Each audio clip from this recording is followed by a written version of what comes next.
In order to understand superposition, let's consider an electron like a vortex, a spherical vortex. Unlike a tornado or a whirlpool, it's not bound by one surface, so it spins in all different directions. So let's just stop and look at it for a moment.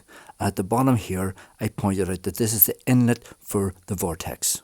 And because it's in the bottom position, let's consider it to be in spin down at the minute. And let's consider that any time the inlet for the vortex is above this line here, it's spin up. If it's below this line, it's spin down. Particle physicists tend to say that it's in all these different positions at the same time. That doesn't make sense because it's wrong. It's because everything at the quantum level moves so fast, mind-bogglingly fast. It's faster than we can ever detect it. The reason we find it in either spin up or spin down when we take a definite measurement is because in order to make that measurement, we have to apply an electrical current through a conductive wire which attracts the inlet of the electron.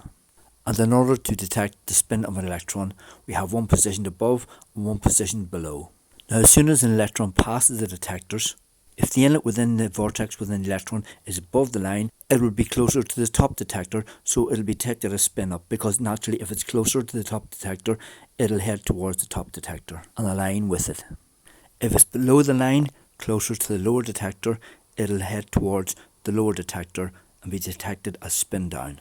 Now, when it comes to a photon isn't a vortex, it's a forward moving wave, but we can only detect it in one dimension. And in fact, we never actually detect the electron or the photon, we detect the field, because the angular momentum of the electron or the photon moving within the fabric twists the fabric, and we detect that twist within the fabric. And so with the photon, because it twists in all different orientations, again it's too fast. So when we make a measurement, we're only getting it as it aligns along one direction. It moves within all other directions, but we only detect it as it passes one direction. It's a bit like if you have a camera and it can only take one frame a minute, and you're recording the second hand, you'll always get the second hand in the same position.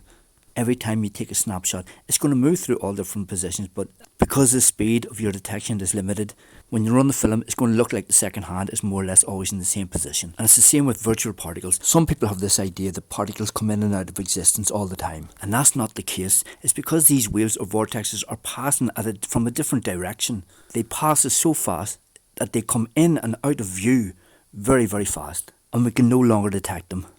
If you can imagine, your microscope is focused on an atom. An electron crosses your path travelling at hundreds of thousands of kilometres a second. It goes in and out of view at a tiny fraction of a second, and you can never detect it again. It's not that it comes in and out of existence, it's because it comes in and out of view. So we can only detect it for an instant.